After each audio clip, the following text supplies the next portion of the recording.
take away. We embed sounds within the surface of things. Small articulations, utterances, prayers, inscriptions, holding spaces. The object has a sound. The word.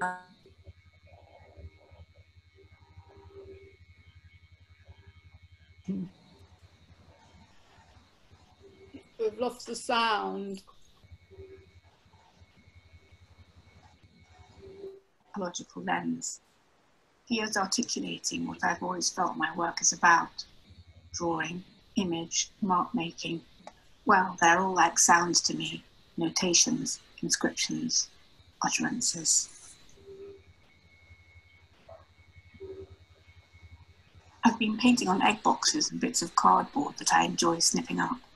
I like to start my day with an egg. Egg boxes are really springy, so the pencil inscriptions are delicious to make. They absorb oil paint, and these paintings are many layered. I was in India in January, teaching in Nagpur, a rural village in Odisha. I visited the natural history section of the Calcutta Indian Museum on the way home. There are many stuffed animals that have been there so long, they're all dark, dusty brown black. The lions and the hippos, all with no fur, standing there quietly and patiently. The writing comes from an inscription in the British Museum where I used to draw every Friday. Teeny egg box paintings, long story. I was thinking a lot about the villages of Nagpur going through lockdown. They had to navigate a cyclone during all this too. There, an egg is a rarity. You have to go to several villages to gather enough eggs for me to eat in a week. They prefer to keep them to make a hen. Drawing as a means of recovery. The image, a navigational tool.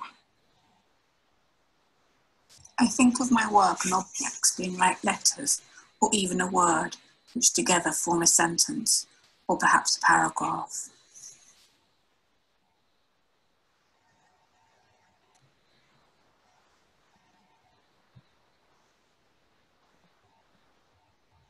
The game is live right now. Okay, good. I'm glad they got him up, so hopefully they'll be in a second. Sorry.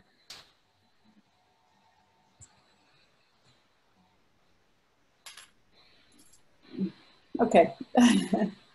Did I spoil that, Sarah? Did I do something? No, I think at the beginning it didn't. The sound didn't come out, and then it right. The sound cut out. Does anybody want to watch it again?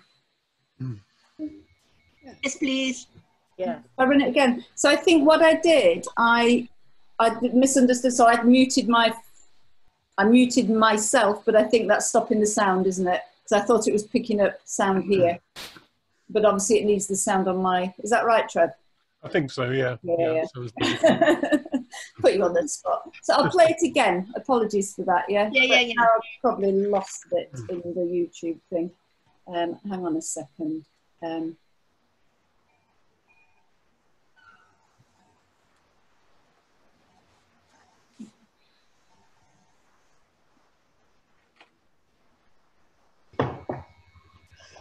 I've not shared it, have I? Have I shared it?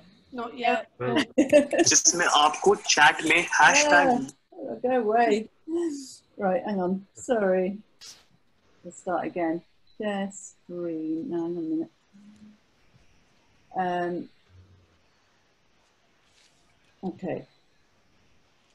And then I'll go back to there. I'll share my screen. Go there.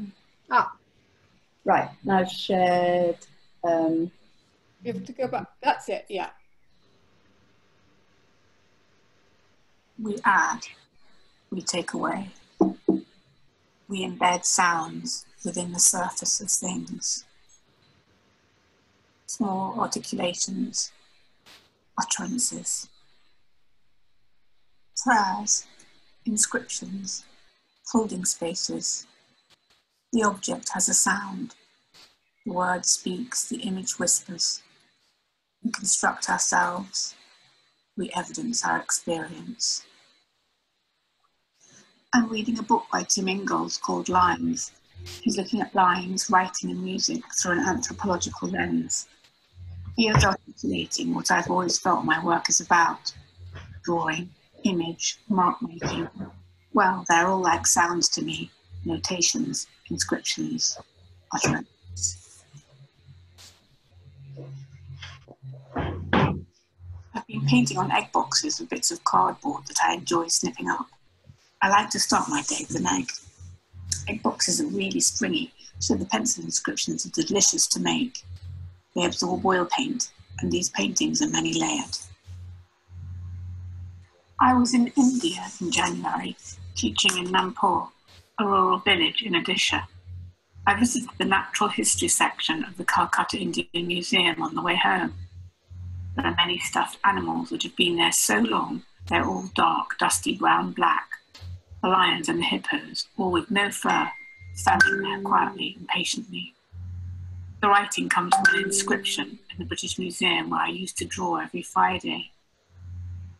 Teeny egg box paintings, long story. I was thinking a lot about the villages of Nagpur going through lockdown. They had to navigate a cyclone during all this too. There, an egg is a rarity. You have to go to several villages to gather enough eggs for me to eat in a week. They prefer to keep them to make a ham. Drawing as a means of recovery. The image, a navigational tool. I think of my work and objects being like letters, or even a word, which together form a sentence, or perhaps a paragraph.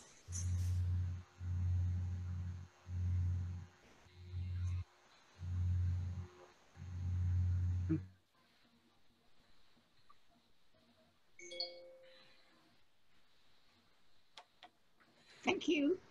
Sophie's trying to join, she says. Yeah, I've just Yes, she is. She's here. Hi, Sophie. Hi, Lucy. Hi. I loved your bit, Sarah, about that museum in Calcutta, because I've been too.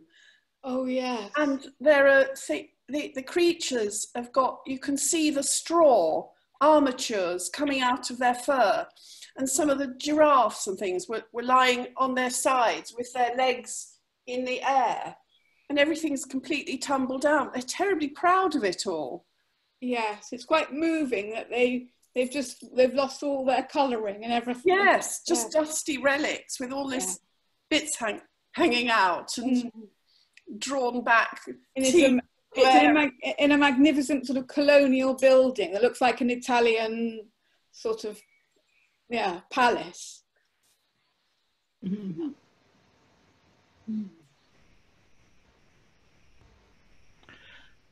I think there's many countries with those. I have memories of going to the absolute best museum in Sri Lanka and having very much the same experience.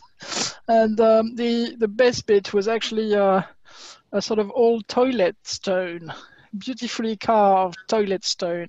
But all the other things was very abandoned and nothing terribly proud. Mm.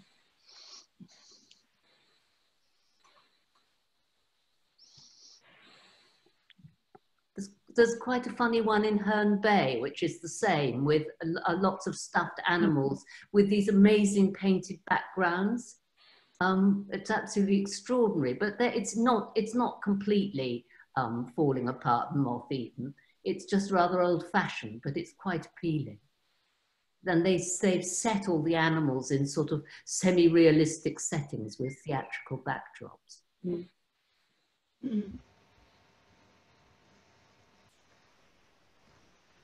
So you went from the village you were staying in, Sarah, to back into the city. That horrid noise. Possibilities are all around us. Oh, it's not Everywhere we look. Where's this coming from? I hope not from me. Oh, I'm not managing this very well, am I? I've got all sorts of things going on with Google. So, yeah. So just thinking about that journey back into the city, Sarah, after being in your village, it must have been quite interesting. Yeah, it was actually, yes, because Yeah, it was from also from a very simple, very, very difficult circumstances to suddenly luxury in Calcutta. So there was a great juxtaposition of living, really. And I felt quite guilty that I could then eat as many eggs as I wanted to, or eat as much as I wanted to, or whatever I wanted. And where in the village it wasn't like that. I do like your drawings, though, Sarah. There's a very there's an air of sort of anthropology and anthropological museum about them. I think they're lovely. Obviously, yeah, I think they're lovely too. I wish I could draw like that. You're very interested in obviously lots of different cultural influences. I don't know if you wanted to say a bit more about that. Well, I used to draw in the British Museum every Friday, and I was I loved it so much. I was always struck by the presence of objects and how objects hold a space. And I think I loved inscriptions. I loved the Ashburnham. I don't know if anyone saw the Assyrian exhibition last year. I loved the inscriptions, and I suppose mark making and that inscription and the idea of creating something which is sort of an evidencing of our experience seemed important to me. I found it very moving seeing these markers of birth, life and death in the museum, and how they hold that space for us now. They're kind of universal presencing of things. And for me, I'm very interested in the idea of the presence of the mark and the presence of the thing. But the print, for me, it's a kind of, I like the very thick paper, and that somehow that the surface holds presence of something, and it's, you know, very many layered. It's kind of there's a haptic touch that's embodied in the whole printmaking process, even wetting paper and tearing paper, and there's something kind of quite magical about how it, you know, smashed through the press and things are embedded within that space. And I suppose it's a bit like archaeology. So I guess there are many overtones for me of my 5 years of drawing in the British Museum, and that way that became a part of my preoccupations, really. And drawing, I did an MA in drawing, which I found very limiting because I wanted to get into the surface more. That's why I went to printmaking, really. And then I started making all these monotypes, which, and again, I guess sometimes I'm thinking they're more like paintings now, because they're not really. And so I think that's now, because I couldn't get to the print studio, I've made little equivalents in these egg boxes, because I'm trying to get into a surface somehow. And the little egg boxes are also something very provisional about them. And in lockdown, I had no energy to like do something too big. I just kept snipping up these little egg boxes, because when the eggs came in, they were like, we had this order that came in from this funny delivery company in the beginning, because we didn't want to go to the supermarket. And all we got were eggs, milk and cheese, I think. So getting an egg was really exciting. So I started snipping up the boxes, and then I started drawing on them, and then they became this kind of an alternative to printmaking, scratching into a plate. But there was something for me that I realized it was very important, this thing of this egg, because in India, all I wanted was to have an egg every day, and they couldn't give me an egg. It was like something so special. And suddenly I was home and I could have, you know, I could have these eggs. So it all became quite muddled. The whole story of how I got onto these egg boxes was linked to India and etching and not being able to get there and lockdown. And so the film itself is kind of a stream of consciousness, really, how you get to this weird, you know, doesn't really quite make sense in a linear way. But I made these prints last year called The Tears of Things. But now I suppose I'm not that interested in them because I'm into my egg boxes. I liked just that story of the egg coming back in the film. It's a sort of little, you know, that you don't expect and then you come back to it. I think was nice. And also a lot of, actually the one you can see in the background, a lot of my work last year were in ovals. They were in these sort of egg shape things, and that's quite an important space for me.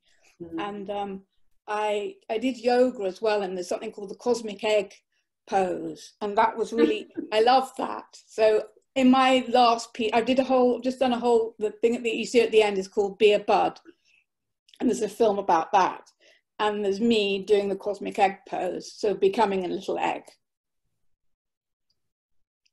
Yeah, there was one of the drawings where it was almost hollowed out in the middle of the body. Yes. Around an egg. Yeah. So I guess it's just many layered. I don't think it's like, I'm not one, I feel like everything's quite scattered and chaotic how it comes into creating an image.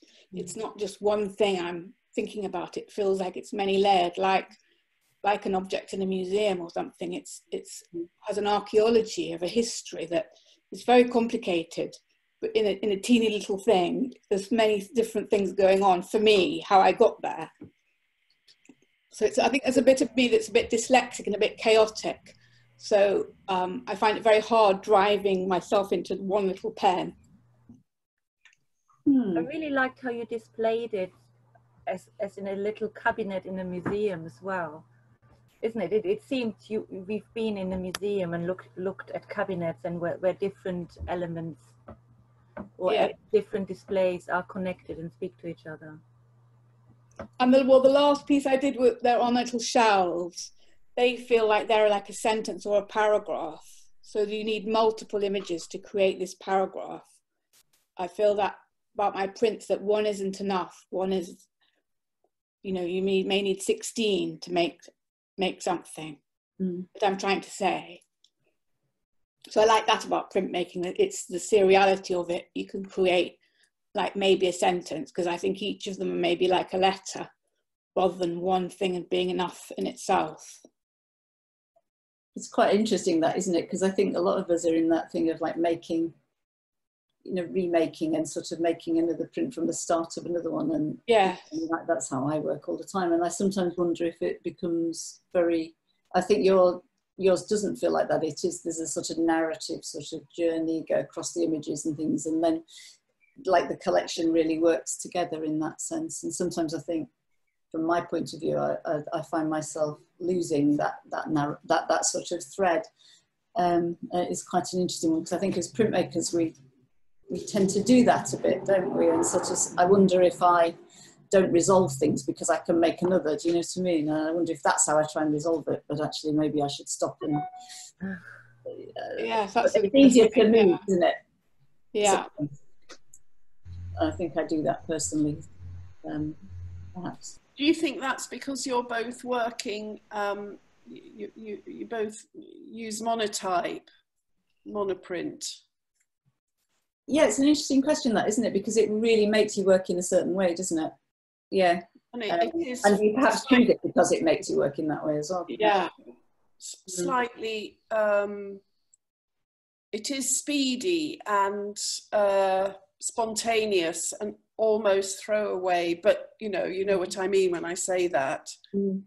You do feel that you can just go on to the next one because it's not so precious. You can just keep on working into it. And yeah, I mean, I think you hope that you get to a place where it's really sort of going in a way that the next one is like really just sums it all up. Yeah, I agree with that as well.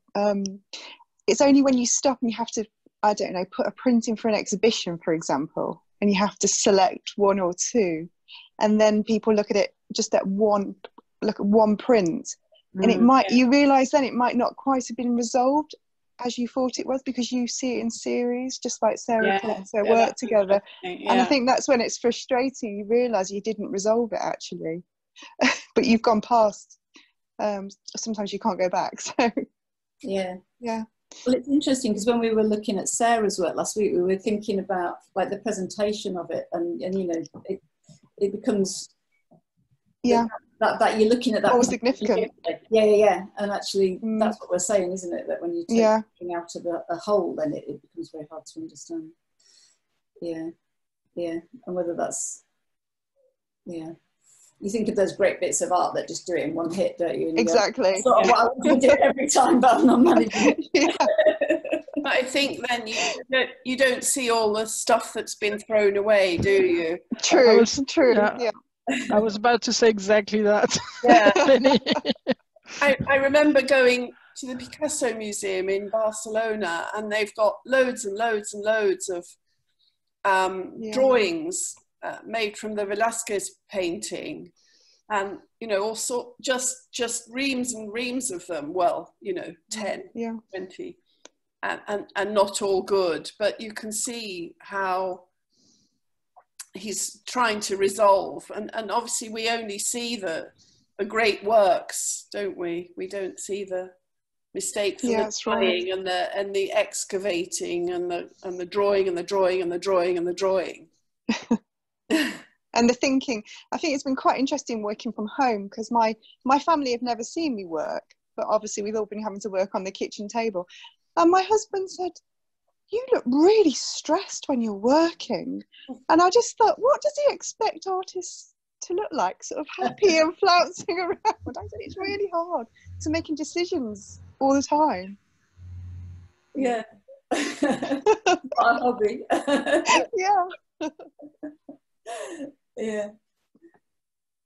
You're muted, Claire. What? Yeah. Now? Yeah. Can you hear? Yeah. Sarah, in your little film that you had quite a lot of objects in there. Can you talk a little bit about the objects, because the egg box paintings, they also feel a bit like objects, especially when they're all kind of propped on shelves. Yeah. So it's a bit like a whole, like. Yeah, I do make little funny objects. I do make little funny things out of wire and bits of flotsam and bits of. When I was doing my MA, I did little porcelain things with embedded bits of metal, wire in them, and it's kind of again another attempt to sort of embed something into a surface. And I have like this long table in front of my little ledges, and they're everything's laid out, and I started putting little prints on, raised up, so you get the shadow. So little egg boxes I've put on with a thing underneath them, so you get the shadow. So I think that definitely the thinginess of the thing I'm making seems to be important. I prefer them to look down rather than to go like that. Because they seem like a kind of a special collection of objects that are kind of almost precious objects. I don't know if the whatever the objects are, whether they come into your paintings as imagery, or if they are kind of. They have done, some of them have done actually, and they get cold. That happens along. It could be something that happens, as part of the journey, or will happen. Yes. They get culled every so often. I mean, there's boxes of them, and then some of them get brought out again. Then I guess they're like little characters, I suppose. A bit like you have your found.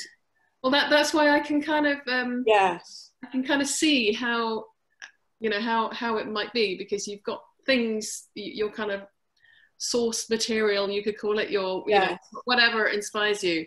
And especially, like me as well, I'm just making one-off things. You're making kind of monoprints and so on.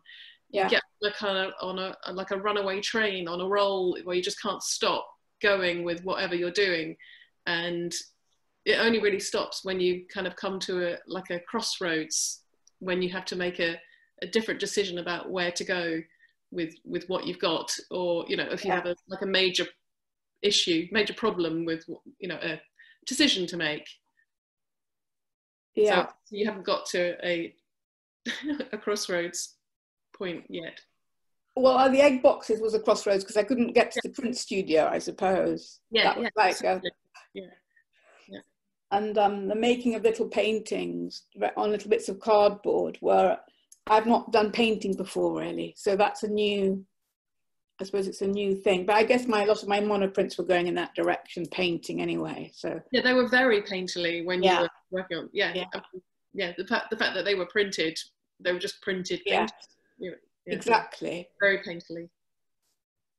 Yes, from the point of view of printmaking, I mean, I know you have done etching and dry point and things in the past, but you know, the way you describe your drawing is a very printmakerly activity, isn't it? Like gouging of surface, or of making etching plates and allowing the acid to do some of that excavating that you're talking about. You're not using currently, are you? And I wondered if you thought that you would go back to it, because the way you were describing it was so much about those things that you can do with print that I was like, oh my god.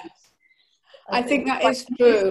I think that is true. I think when I was using the pencil, when they were shearing off and then they were smashing through, I really loved what happened there. They like exploded all the crayon, so I liked that. Was a different form of embedding. I think embedding is the embedding of it within the paper. Whereas if I paint, I don't really like painting onto the paper because it doesn't really go in. It doesn't really embed deep down. It doesn't sink into it in the same way. The same as the egg boxes do the same, don't they? They just absorb and it's part of the With the egg boxes, did you you said you kind of snip them up and put them together? Did you kind of remake them? Did you kind of remake them as paper pulp, or? No, I'll show you. They do. You can make quite good egg box paper in a paper making way. Yeah, that's what I was thinking. Paper maker. Some of them look quite. They're very teeny. They're just very small little. Yeah. So it's the top of the egg box, basically. Oh, it's the top of the egg box. Other side of it, because it's got a wobbly, a rough surface. Yeah. And it's very springy, the way it takes oil paint.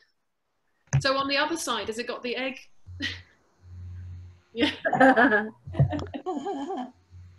Very fancy delivery company we had.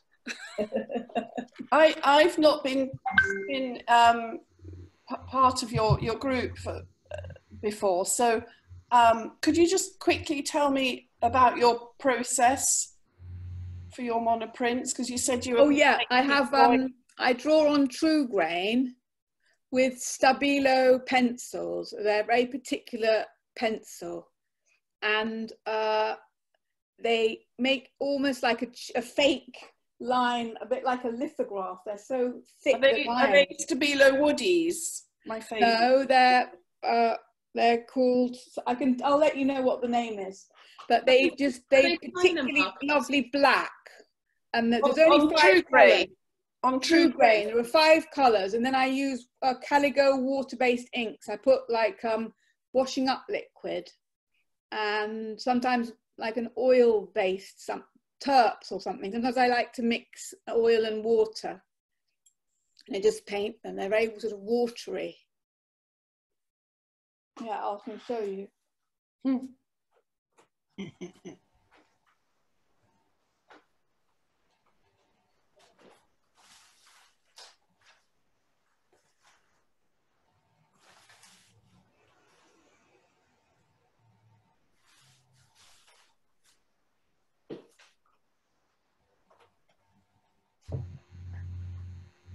Here she is.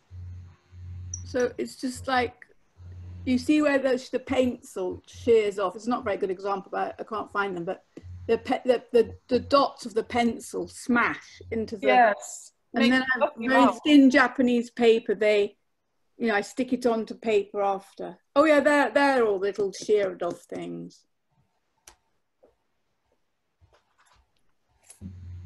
It'll be funny looking at them without the narration, actually. I liked it. I like being guided through by it.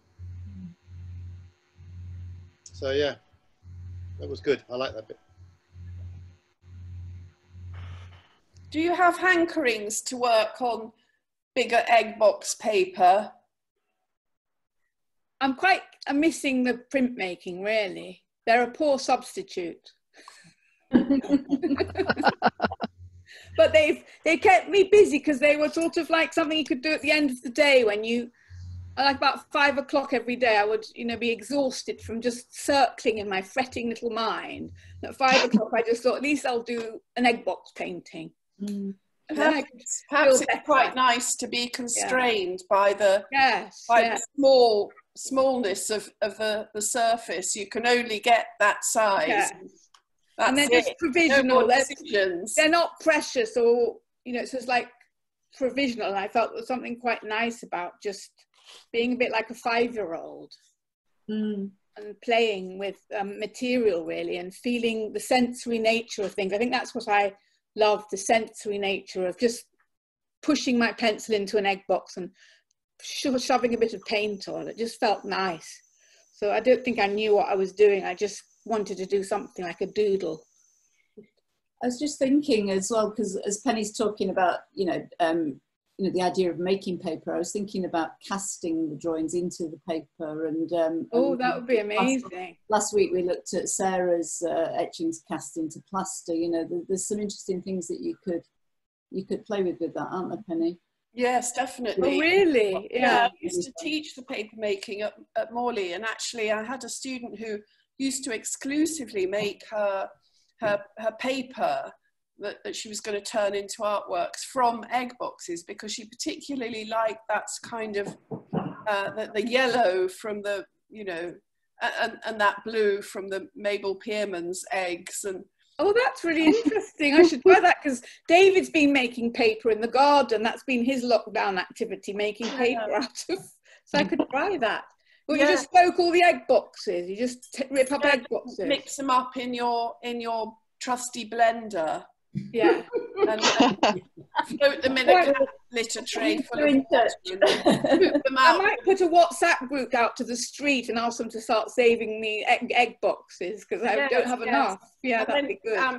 Get in touch with me through Michelle, and I'll talk you through it. Lovely. That sounds. I might try that actually, because David's been doing it next door. It was nice because you can cast shapes as well. So some of your lovely shapes of your objects. Yeah. Which means that you could actually cast, as Michelle was saying, you could cast objects and incise them. And how amazing! That sounds amazing. Yeah, that's very exciting. Doing it. One day we'll have you back up, Penny, and you can show us. But yeah, you could definitely be in touch about that, couldn't you? God, yeah. So thank you for that. That sounds great. We'll come down to the seaside, as we say. Oh, come down, swim in the sea. Exactly. I was. Can I just pick up on another thing when you were talking about you couldn't. You know, you like to sort of bring together all of the different strands of what you're doing, and you feel like you're all over the place. And I wondered, and Alex was saying that the narration over the film helped the understand it, and didn't it? Yeah. The same conversation we were having with Sarah's work actually last time. And I wondered how you felt that worked. And I mean, I think the storytelling works with the images. It sort of comes together, doesn't it? I wonder what you thought was next. I really found it was an interesting experience. I made another video in lockdown, which you can also see on YouTube, and I did find that my voice, it's as if you can know what's going on in my head. It seemed to be another layer. It's like I'm a book designer, so I like the fact that the juxtaposition of text and image can be doing different things. You're not saying this is a cat, this is a dog. You're doing something else. So the text and the image, or the voice and what you're seeing, are doing something different. I like that. I don't know what's happening there, but I like something about that. Yeah, I find that quite interesting. So yeah, it links into my background as a book designer, really. And I suppose I think that the word, this Tim Ingold's book is fantastic, because it's saying that originally words were sound. You know, medieval monks didn't know how to, they just knew how to copy, and it was to be spoken, not to be read silently. Reading wasn't to be silent. So and he's kind of arguing that it's all the same: writing, drawing, speaking, you know, it's all the same. Music, writing and image are all the sort of same kind of attempts to articulate. They're all articulations of something. And I feel that that resonates with what he sort of articulates how I feel, really. That they're all articulations. When we make an image, it's an attempt to say something. Yeah, I think also, Sarah, seeing your Instagram daily, I think that's true of that, because it's like you've curated your work. Now, your style of work, you could be very tempted, because it's quite small, to sort of hide it away in sketchbooks, but by publicly, you're publishing it almost daily, like a little exhibition, and that's been really lovely to see, and that echoes what you've just said. You are publishing it, it's not just for you, which is it's really inspiring to see. Well, thank you. It's quite a scary space for me, because it feels like, I'm not sure it's interesting for other people. Do you know what I mean? I think so. It's like my little daydreaming, you know, it's a conversation with myself. That's what it is. Yeah. But that's quite nice, the fact that people can share in your world. Yes. Without you're in you're just, you've got your little online exhibition, as it were. Yeah. I think especially what you talked about yourself as a book designer, they're almost like pages from this book, aren't they? And they're all coming together. So, your month of posting different things will be, it all sums up to what should. That's really interesting. Thank you. Yes, that's really interesting. Let's think about that. I think they've also worked really well as kind of visual things to look at on Instagram, because they're not, lots of things on Instagram are kind of big and shouty and like lots of bright colors, and do you know what I mean? Whereas a lot of the things are quite subtle, but the subtlety of what you've done still comes across. I think is really nice. Still the delicateness of what you've done, and the kind of the line and the mark making is still there, which is nice. Which is no reason why it shouldn't be, but it's just nice that it's that you can see it so clearly in a way.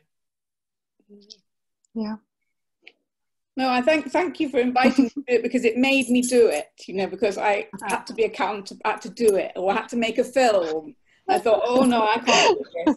And I thought, yes, just do it, because I think this is what lockdown has meant to me, that what else can I do? I've got to do something. So it's made me really sit and confront this. Otherwise, I think I'd have just gone to see an exhibition or gone to do something else. But we haven't been able to do that. So I think it's been an important space to actually have to try and make something. Because it makes you feel better, doesn't it, when you do something? Otherwise, you just think you're going bonkers. We all think we're going to go bonkers. It's like a sort of comfort, isn't it, just to make something or to draw. It's like a sort of therapy or something.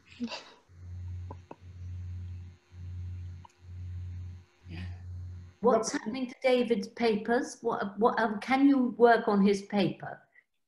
I suppose I could actually. He's a bit precious about them. They're all piled up in his room. He's got his. But is he going to do something with them? Well, he's supposed to be writing a book. I keep teasing him that he's going to have to write his book on his paper. Yes, I guess I could employ him to start making my egg box paper pulp. We could have a little partnership. Egg box books. Yes. So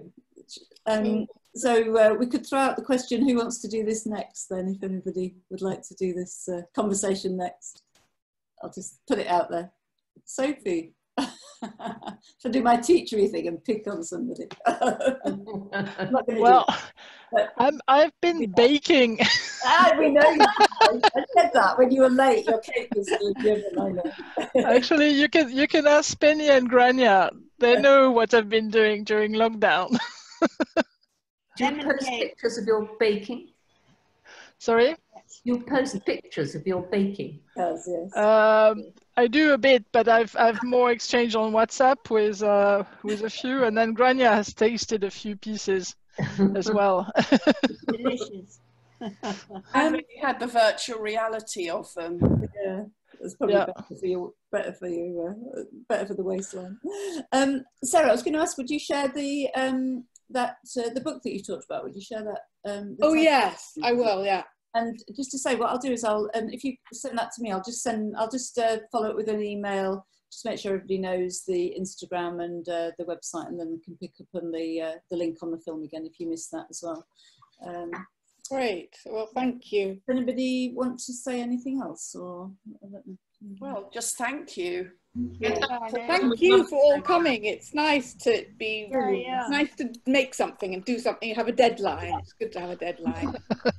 So that's to take forward for somebody else to do it, you see. Yeah, I recommend it. It makes you concentrate. It helps you to concentrate. Yeah, exactly. Yeah. So when we've got the film, we can look at it again.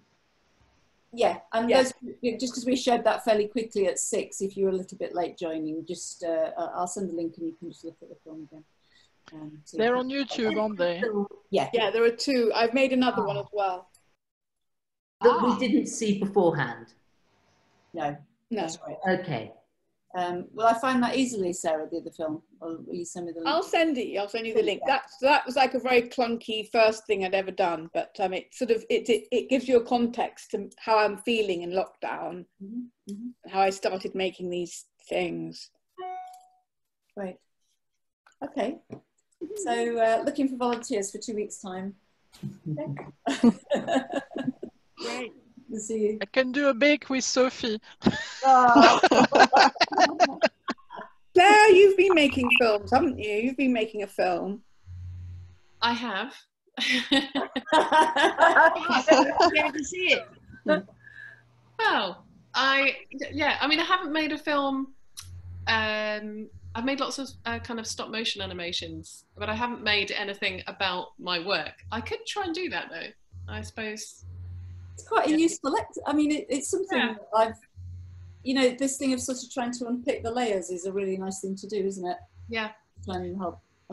So when you say stop motion, what is it not? Because I've seen little things where you've used your work before. Is this nothing to do with your work? It is everything to do with it.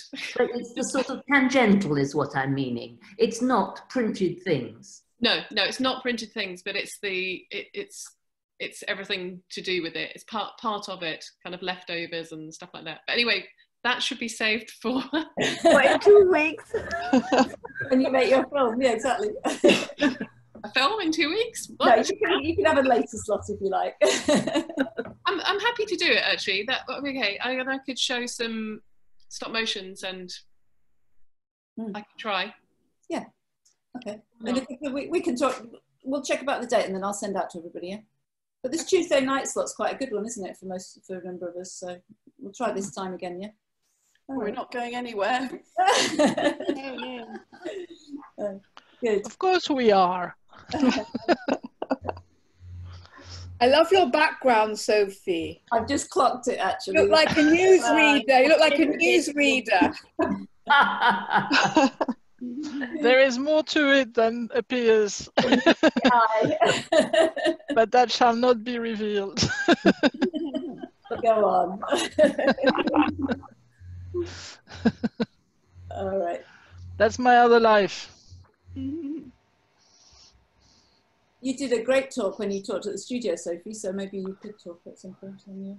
But, yeah, I could have a look at that actually and rethink. I mean, I haven't done it. I haven't done much printmaking lately, but that's that might be a good way to get back into thinking about it.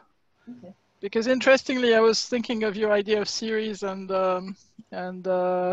sort of monotype, but I do series, but I don't do monotype, so I don't think they necessarily go together. There's something about series which is interesting and useful, and then they run out of course at some point. So what I really liked, Sarah, about you saying about how the monotype really embeds in the paper. Sometimes one can do a drawing and be really happy and satisfied with it, but often it's in charcoal or something, and it's quite ephemeral. Mm. And I think to myself sometimes, it's a really nice charcoal drawing, but it really needs to be a print to make it real. Mm. Yes, yes, I can relate to that. Actually explained it to me. I've been pondering this for ages. I relate to that. Well, I'll in the WhatsApp thing, I'll send you a picture of the pencils. Yes, that'd be great. Yes, really good. It's like, I call it like a fake lithographic line. You kind of, it's so black and you know, heavy that it feels like it's a. What's so great about True Grain is you can wash it off and yeah. Sarah, they're not China markers, are they? Yeah, they're like China. They're called Stabilo all-purpose things. There's only 6 colours. Okay. But I've tried other water-based pencils, but these ones are just something else. They're on another level of gorgeous. and they shear off, and so it really is nice the way they shear off. And you can even put your pencil sharpenings, you know, smash them through. They dissolve. On the damp paper? You have to wet the paper. Yeah. But no, I put them on the plate. You know, you just shave them off onto the paper, onto the plate, sorry, onto the plastic. Yeah. And you print the plastic? Yeah. Okay, yeah. And I do use very, very thick paper. Like egg boxes. Yeah.